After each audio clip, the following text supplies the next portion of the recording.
Welcome back. This channel exists because of your support. Subscribe, hit like, and share your thoughts in the comments. Now let's get into the story. Sometimes the most important conversations happen in the most forgettable places. Mine happened at Tat Bakery and Cafe on Charles Street in Boston on a Wednesday evening in late September. I'd left work early, stopped by the florist on Newberry Street for dahlias, her favorite fall flowers, and called ahead to make a reservation because Nicole had casually mentioned 2 weeks ago that she wanted to try their shakshuka. The kind of small detail I always remembered, always acted on, always made happen. We'd been married 4 years, together for 6 total, and I genuinely thought I understood how to make her happy. It wasn't complicated, really. Pay attention. Remember the little things. Show up. Put in the effort. I'd built our entire relationship on that foundation. The cafe was warm and buzzing with the usual Beacon Hill energy. Young professionals unwinding after work, older couples sharing quiet dinners, the kind of place that feels both intimate and alive. We got a table by the window overlooking Charles Street, where the street lamps were just starting to glow in the early autumn dusk. Nicole looked beautiful in that navy dress she'd worn to work, her hair pulled back in the casual way she wore it after a long day. We ordered a bottle of wine, something Spanish she'd been wanting to try, shared the ricotta toast appetizer with honey and thyme, talked about normal, everyday things. Her pottery class was going well. She'd finished 3 pieces that week. My project at work was finally wrapping up after months of chaos. Her best friend was planning an engagement party. We needed to do something about the kitchen faucet that kept dripping. Everything felt completely ordinary, comfortable in the way long relationships become. Until I mentioned the hockey league. "I'm thinking about joining that recreational league on Thursday nights," I said, breaking off a piece of the toast. "Brian from work says they need a left wing, and I haven't played since college." Nicole didn't look up from her phone. She was scrolling through something, thumb moving absently across the screen. "Thursdays won't work for me." I set down my wine glass. "I wasn't asking if it worked for you. I was just mentioning it." She set down her phone then, and looked at me with that direct gaze she uses when she's being completely honest. The look that says she's thought about something carefully and reached a conclusion. "I need you to understand something, Rob. Marriage doesn't put you at the center of my life. I have other priorities ahead of you. Thursday is my night for pottery class, and I might extend it to include the advanced workshop afterward. I need that time for myself." The words landed cleanly, precisely, like a medical diagnosis delivered with professional detachment. At the next table, a couple in their 60s was celebrating their anniversary, laughing over champagne and sharing bites of dessert. Behind us, 2 friends were deep in conversation about a book they'd both read. Normal restaurant sounds. Normal evening atmosphere. And my wife had just told me I wasn't her priority. Our shakshuka arrived, steam rising from the cast iron skillet. The waiter asked if we needed anything else. Nicole said no, thank you, and picked up her fork.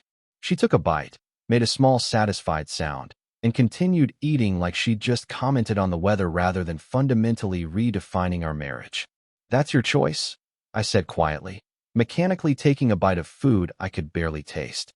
She blinked, clearly expecting pushback, an argument, some kind of negotiation. "Exactly. I'm glad you understand. I was worried you'd take it the wrong way." The wrong way. As if there was a right way to hear your spouse tell you that you're not important enough to factor into her decisions. I signaled for the check. The waiter looked confused. We'd barely touched our entrees, but brought it over without question. "We haven't had dessert yet," Nicole said, glancing at the menu. "They have that chocolate tart you like." "I'm full." The drive back to our place in Beacon Hill took 15 minutes. Nicole scrolled through Instagram, occasionally showing me photos of pottery pieces she admired.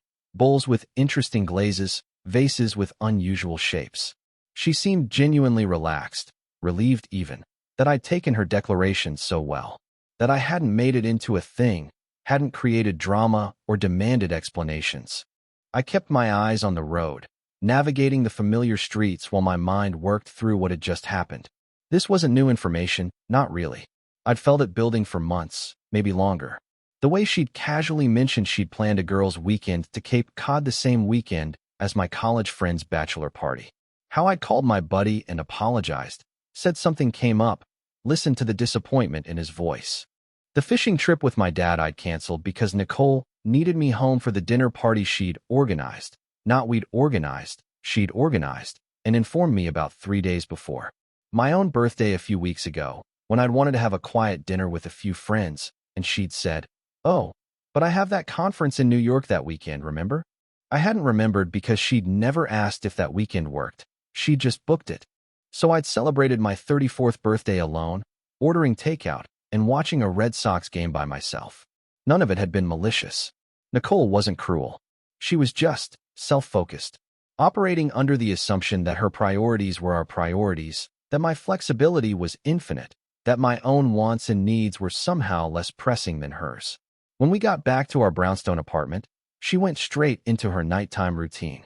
I could hear the bathroom faucet running, the sound of her electric toothbrush, the cabinet opening and closing as she went through her elaborate skincare regimen. The same sounds I'd heard 1,000 nights before, suddenly feeling different, heavier with new meaning. I sat on the edge of our bed, thinking. The bedroom was dark except for the lamp on my nightstand. On her dresser sat a framed photo from our wedding. Both of us laughing, my arm around her waist, looking at each other like we'd just discovered something wonderful. For years ago, had I been deluding myself this whole time? If I wasn't the center of her life, if marriage didn't obligate her to consider me when making decisions, then the reverse had to be equally true. It was simple logic, really. She'd established the rules of engagement. All I had to do was follow them. No dramatic announcement necessary. No angry confrontation. No ultimatums or threats. Just a quiet, internal shift in how I approached our relationship. I'd spent 4 years being the accommodating one, the flexible one, the one who adjusted and compromised and rearranged my life to fit hers. Starting tonight, that changed. She came out of the bathroom in her silk pajamas, the blue ones I'd bought her for Christmas, climbed into bed like it was any other Wednesday evening. Like she hadn't just fundamentally altered our relationship dynamic over shakshuka and wine. "Did you set the alarm?" she asked, pulling the covers up. "Yeah. Good. I have that early pottery delivery tomorrow before work. Some client is picking up 3 custom pieces." She kissed my cheek, a habitual gesture of affection that felt mechanical now. Turned off her lamp. "Night. Night." She settled into sleep quickly, her breathing evening out within minutes. She had that talent, could fall asleep anywhere, anytime, unburdened by overthinking or worry. Meanwhile, I lay there in the dark, eyes open, listening to the sounds of the city outside our window. A car passing, someone laughing on the sidewalk below, the distant wail of a siren. For her, just another Wednesday. For me, the night I stopped being the only one who cared about us. The next morning started like every morning. My alarm went off at 6:30. Nicole hit snooze twice before finally getting up, stumbling toward the bathroom, still half asleep. I made coffee, strong and black the way we both liked it, and sat at the kitchen table, checking my email on my phone. She emerged 20 minutes later in her work clothes, black pants, white blouse, that green cardigan she kept at the office for when the air conditioning ran too cold. Rushed energy, always moving, grabbing her travel mug, her bag, her keys from the hook by the door. "Don't forget my pottery showcase is Saturday at 6, she said, pausing in the doorway with her coat half on. "At the studio in Jamaica Plain. I think there'll be around 30 people, maybe more. Some gallery owner from Newberry Street is supposedly coming." Yesterday morning, I would have already had it in my calendar. Would have already confirmed with her 3 times that I'd be there, asked if I should bring anything, offered to help set up. "I'll check my schedule." She stopped moving, actually went still, which was rare for Nicole in the morning. "What do you mean check? You knew about this showcase for 2 months. Did I confirm I'd be there?" She stared at me, trying to read whether I was joking. "You're my husband, right? But you made it clear last night that marriage doesn't put me at the center of your life. So I figured I should check my other commitments before confirming." Her mouth opened slightly, closed, opened again. "That's not. I didn't mean." She trailed off, unable to articulate what she did mean without contradicting her own words from 12 hours earlier. "Let me know the details, and I'll see if I can make it work," I said, taking another sip of coffee, returning my attention to my phone.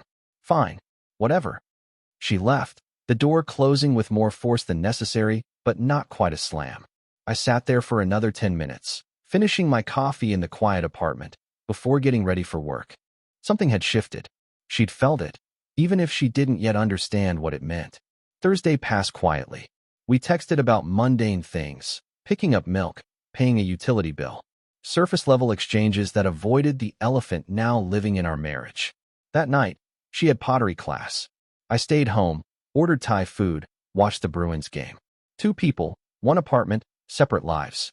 The next afternoon, my coworker Brian stopped by my desk around 3. He had that casual, hopeful look of someone about to issue an invitation they expect will be declined. Few of us are playing poker tonight at my place in Cambridge. Nothing fancy, just beer and cards. You in? Brian had been inviting me to these games for months, maybe close to a year. Every time, I'd declined. Friday was supposed to be our night, mine and Nicole's. Date night, or movie night, or just staying in together night. Except lately, our night meant she'd mentioned some event she'd committed to, some friend who needed her, some class she wanted to take. And I'd end up alone anyway, ordering delivery and watching whatever game was on. This time, I didn't hesitate. Yeah, I'm in. His eyebrows went up, actual surprise crossing his face. Really? You sure your wife won't mind? I thought about Nicole's words at Tat. Marriage doesn't put you at the center of my life. I have other priorities ahead of you. Priorities are personal, I said. Around 5, I texted Nicole, not asking permission, not requesting approval, just informing. Playing poker with guys from work tonight. Home around 11. 3 dots appeared, disappeared, appeared again. Finally, K. 1 letter. No questions, no complaints, no guilt trip. Maybe she was relieved to have the evening to herself. Maybe she didn't care. Either way, the message was clear. Brian's apartment was a typical Cambridge 3rd-floor walk-up. Exposed brick, mismatched furniture, a kitchen barely big enough for 2 people. 5 guys from work were already there when I arrived. Brian, Tommy from accounting, Steve and Michael from IT, and Danny, who worked in the building next to ours and had somehow become part of our group. Sullivan actually showed up, Tommy said, grinning and handing me a beer. Thought you were an urban legend at this point. The apartment smelled like pizza and beer. Classic rock played from a Bluetooth speaker. Cards were already out on the table, chips sorted into piles. Nothing fancy, nothing complicated. Just a bunch of guys in their 30s, taking a break from work and wives and mortgages and adult responsibility. We played for 3 hours. Terrible poker, honestly, everyone bluffing too much, making obvious tells, laughing when they should have been serious. I lost $40 and didn't care. It wasn't about the cards. It was about remembering what it felt like to just exist without monitoring someone else's mood, someone else's needs, someone else's schedule. You seem different tonight, Brian said during a break, while Tommy dealt the next hand. More relaxed or something. Yeah, feels good to just hang out. Marriage treating you well? I thought about how to answer that. Marriage is teaching me some important lessons about priorities. He nodded like he understood, though he couldn't possibly have known what I meant. I got home at 11:15. The apartment was quiet, just 1 lamp on in the living room. Nicole was curled up on the couch in sweatpants and an old college t-shirt, wine glass in hand, watching some reality show about people trying to flip houses. How was your evening? She asked, not looking away from the TV. Good. How was yours? Fine. That was it. No accusations, no guilt trip. Just 2 people living separate evenings under the same roof. Saturday morning, Nicole was already up when I woke around 8. She was sitting at the kitchen table with her laptop, working on something for the showcase. Probably the descriptions for each piece, the price list, the artist's statement she'd been agonizing over for weeks. So you'll be there at 6, right? She asked without looking up from her screen. The studio opens to guests at 6, but I need to be there by 5 to set up. You could come early if you want to help. I poured myself coffee from the pot she'd already made. Actually, I'm going to the game today. Red Sox are playing the Yankees at Fenway. Tommy got us tickets. Her hands stopped moving on the keyboard. She looked up slowly. What about my showcase? I checked my schedule. Had plans today. But this is important to me, Rob. This gallery owner could actually lead to something real. I need you there. I sat down across from her with my coffee, met her eyes directly. I know it's important. I hope it goes well. Send me some pictures of how it looks all set up. You're seriously choosing a baseball game over my showcase? I'm honoring a commitment I made. Same thing you do with your pottery class, your workshops, your networking events. That's completely different. How is it different? She opened her mouth to explain, then closed it. Because it wasn't different, and we both knew it. She just didn't like being on the receiving end of the same treatment she'd been giving me. I spent the afternoon at Fenway with Tommy, Steve, and Michael from the poker game. Perfect September weather, sunny but not hot. Just enough breeze to keep things comfortable. We had seats along the third base line, close enough to hear the crack of the bat, the players shouting to each other. Overpriced hot dogs and beer that tasted better than they had any right to taste. The game was close, back and forth, the kind that keeps you on the edge of your seat. Bottom of the ninth, tied 3-3, Yankees brought in their closer. And somehow, against all odds, our rookie center fielder launched a ball deep into the right field seats. Walk-off home run. The entire stadium erupted. 37,000 people screaming, jumping, hugging strangers. Pure, uncomplicated joy. Marriage looks good on you, man, Tommy said afterward, as we filed out with the crowd, still riding the high of the win. You seem more relaxed than I've seen you in years. More like your old self. If he only knew. The relaxation didn't come from marriage. It came from finally stopping to bend myself into impossible shapes to fit someone else's life. Sunday morning, Nicole was different. Quiet in a way that felt deliberate, loaded with things she wasn't saying. I woke up to find her already awake, sitting against the headboard with her phone, scrolling but not really looking at anything. Just the motion of scrolling, a nervous habit. Morning, I said. Morning. Flat. Distant. I got up, went through my usual routine. Shower, getting dressed, heading to the kitchen to start coffee. She followed a few minutes later, wrapped in her robe, her expression somewhere between confused and hurt. I asked how the showcase went while I measured out coffee grounds. Fine, she said. Single syllable, clipped short. Did the gallery owner show up? Yes. And she took my card. Said she'd be in touch. The words had no enthusiasm in them. None of the excited energy Nicole usually had when talking about her pottery. We sat at the kitchen table with our coffee, the Sunday paper spread out between us, but neither of us really reading it. The silence stretched out, uncomfortable now where it used to feel companionable. Finally, she spoke. You've been going out a lot lately. I looked up from the sports section. Yeah, it's nice reconnecting with friends. I'd forgotten how much I enjoyed just hanging out with the guys. I thought we could do something today. Together. The way she said together felt weighted, almost pleading. That sounds great for you, I said, returning my attention to the paper. I'm meeting my dad for breakfast, then helping him fix his deck. The wood's been rotting for months, and he's been asking for help. Since when do you have standing plans with your dad? Since I decided to honor my commitments to other people too. We used to do this every Sunday before other things took priority. She stared at me across the coffee cups and newspaper. Before what took priority? Your things. Your schedule. Your needs. I said it without anger, just stating facts. I used to see my dad every Sunday. Then you started planning things on Sundays. Brunch with your friends, pottery workshops, day trips. And I'd cancel on him. Every time. For a year straight, I canceled on my dad. I didn't ask you to do that. You didn't have to ask. I thought that's what being a good husband meant. Being flexible. Being accommodating. Putting your partner's needs ahead of your own. I set down the paper and looked at her directly. But you taught me that's not how marriage works. So I'm adjusting.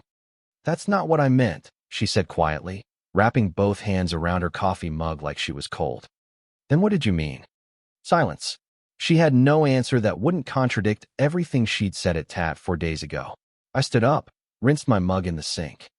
I'm meeting Dad at 9. I'll probably be back this evening. Rob. Yeah? She looked like she wanted to say something important, something that would fix whatever was happening between us. But the words didn't come. Nothing. Tell your dad I said hi. I left her sitting at the kitchen table, coffee cooling in her hands, finally getting a taste of what I'd been feeling for months.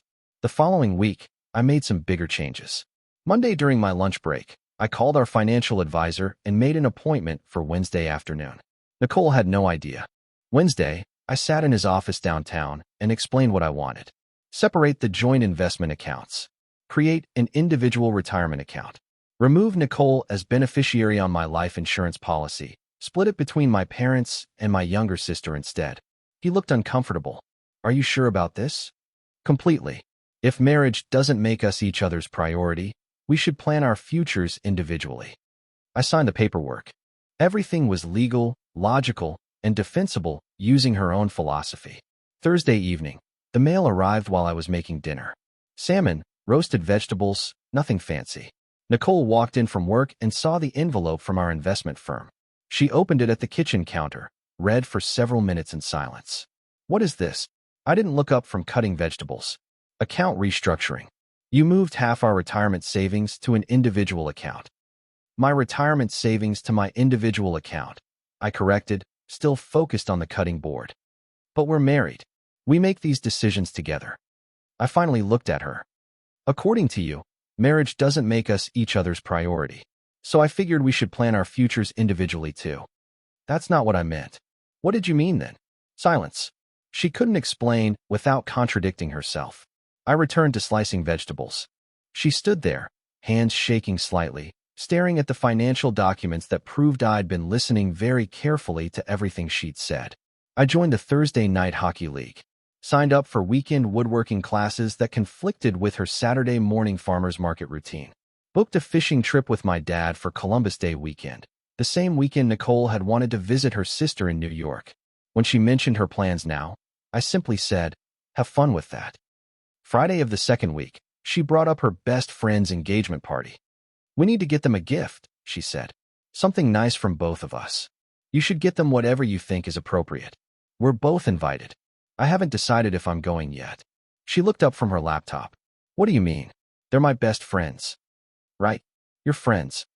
But you've known them for years. And I'll send my congratulations. But I'm not committing to being there. Later that night, I went out with my hockey teammates for drinks. Got home around midnight. Nicole was awake, clearly waiting up. We need to talk about this, she said from the couch. About what? About you never being here anymore. I set my keys on the counter. I'm here now, but I have my own life too. Isn't that what you wanted? The pattern continued through week 3. Hockey every Thursday. Woodworking every other Saturday. Poker games twice a month. The fishing trip with my dad went ahead despite her obvious disappointment. I missed her birthday dinner with friends because of a scheduling conflict. Skipped her pottery studio's fundraiser because I had plans. When she tried to coordinate things, I'd say sounds good, without committing. I wasn't being mean or vindictive.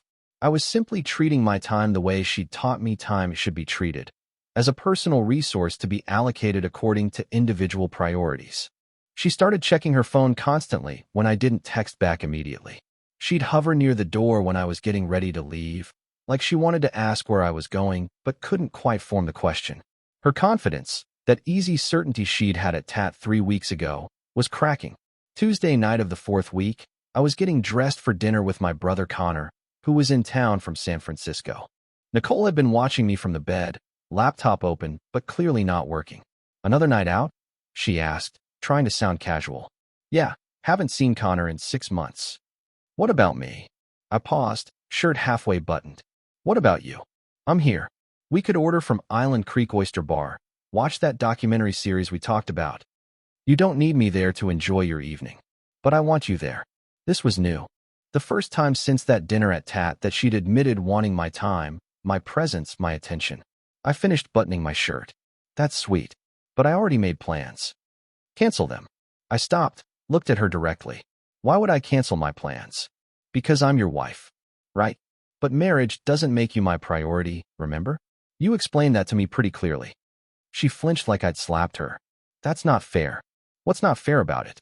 I'm living exactly how you said we should live. Stop throwing my words back at me. I'm not throwing them back. I'm applying them equally. I grabbed my keys from the dresser. Wait, she said, voice smaller now. Can we talk when you get back? If you're still awake. Dinner with Connor was great. We went to a place in the North End, talked about his new job, his recent breakup, the old days when we thought we had life figured out. He noticed something different about me. You seem good, he said over dessert. More centered. Yeah. Things good with Nicole? They're honest, at least. When I got home around 10:30, Nicole was still awake. She'd changed into sweatpants and was sitting on the couch with wine, phone face down beside her. How was your evening? I asked. Lonely. The single word hung between us. I sat in the armchair across from her, not beside her on the couch like I used to. It feels like you've disappeared, she said quietly. I'm right here. No, you're not. You're physically here, but you're gone. Interesting. Now you know how I felt for the past year. Don't do this. Do what? Act like I don't matter to you. I leaned back in the chair. You matter. You just don't get to matter more than you're willing to let me matter to you. The silence stretched out. She was crying now, quiet tears she kept wiping away. I miss you, she whispered. You miss having someone who makes you their priority while not having to reciprocate. That's not true. When's the last time you changed your plans for me? I asked. She couldn't answer. When's the last time you chose time with me over something else you wanted? Silence. When's the last time you made a decision based on what was best for us instead of what was best for you? She was crying harder now. I didn't realize I was doing that. Being selfish. You weren't being selfish, I said. You were being clear about your priorities. I'm just respecting those priorities and setting my own. But I don't want this. You don't want what? Independence? Because that's what you asked for. I wanted balance. No, I said quietly. You wanted me to sacrifice while you didn't have to. That's not balance. She leaned against the refrigerator, shoulders shaking. For 4 years, I've been the only one making sacrifices. Adjusting my schedule, canceling plans, putting your needs first. I thought that's what partners did. But you showed me marriage doesn't require that level of commitment. I was wrong, she said. Were you wrong? Or are you just uncomfortable with the consequences? Both. I was wrong, and I hate how this feels. Good. Now you understand how I felt every time I came second to your pottery class, your girls' weekends, your networking events. I want to fix this. I stood up. Wanting and doing are different things. Tell me how to fix it. I can't tell you how. You have to figure out if you actually want a partnership or if you just want things to go back to how they were. What's the difference? A partnership means we both sacrifice sometimes. We both prioritize each other. We both make choices based on what's best for us, not just what's convenient for me or what's convenient for you. I can do that. I need to see it, not hear it. She wiped her eyes. How long? As long as it takes for me to trust that this is real and not just you being uncomfortable. I walked toward the stairs. I'm going to bed. Hockey practice at 6. Can we talk more tomorrow? If you want. I left her on the couch, finally understanding what she'd done. Over the next few weeks, something shifted. Not in what I was doing. I maintained my boundaries, my schedule, my new normal. But in what Nicole was doing. Thursday night of week 5, I came home from hockey to find her in the kitchen. The apartment smelled incredible. She'd made steak tips, garlic mashed potatoes, roasted Brussels sprouts. My favorite meal. I canceled pottery class tonight, she said, plating the food. Wanted to make dinner for my husband. I was careful, cautious. Smells good. Over dinner, she asked about hockey. Really asked, with follow-up questions and genuine interest. She told me about work, but framed it in terms of our finances, our future, what it meant for us instead of just her. The following week, her best friend's engagement party came up again. Will you come with me? She asked. I'd really like you there. Why? Because I want to spend time with you. And I want my friends to see us together, happy. I agreed. We went to the party in Brookline, and Nicole stayed by my side all evening instead of networking across the room. She introduced me as my husband, with genuine warmth. We left early, together. Thank you for coming, she said in the car. It was actually fun. Week 7, she got invited to a pottery retreat in Vermont. The old Nicole would have booked it immediately. This Nicole came to me first. There's a pottery retreat in Vermont next weekend. But I know you wanted to go hiking at Mount Monadnock. You should go to your retreat if you want. I want to go hiking with you. We went hiking. First weekend activity we'd done together in months. She was genuinely present, phone mostly away, talking about ideas and plans and possibilities. Not demands or schedules, but actual dreams we might build together. By week 8, even my family noticed. My sister's baby shower in Providence. Nicole not only came, but helped organize. Bought a thoughtful gift, engaged with everyone, seemed genuinely happy to be there. My mother pulled me aside. Nicole seems different. Content. She's trying, I said. Are you happy? Getting there. 2 months after that dinner at Tad, on a quiet Sunday morning, Nicole set down her section of the newspaper. I've been thinking about something. I looked up from the sports page. What's that? Starting a family. Having a baby. I nearly dropped my coffee. What? Nicole had always said she wasn't ready. Career came first. She wanted more time. The timing wasn't right.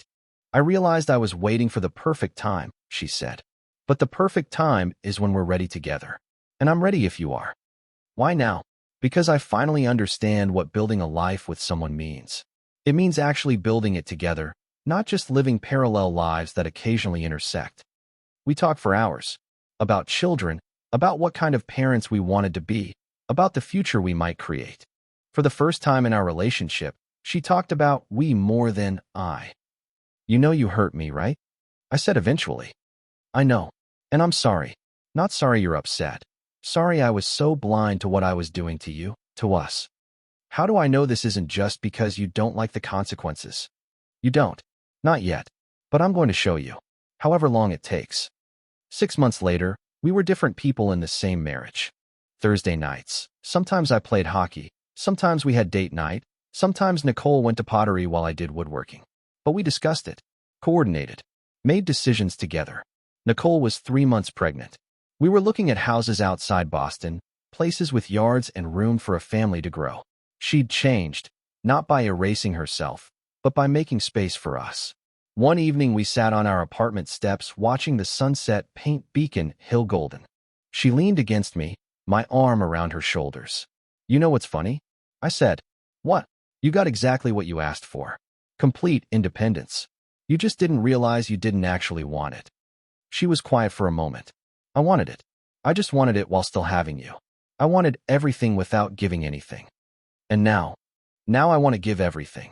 She looked up at me, and I saw something I hadn't seen in years. Not just love, but partnership. Not just want, but commitment. Thank you for not giving up on us, she said. Thank you for realizing us was worth choosing. The woman who told me marriage didn't put me at the center of her life now made me her partner in everything. Sometimes people need to lose something to understand its value. Sometimes they need to feel invisible to understand what being seen really means. I learned that self-respect isn't negotiable. Nicole learned that real independence means choosing what matters most. And what mattered most was each other. Dear listeners, that's our ending. If it resonated, subscribe to support the channel. See you next time.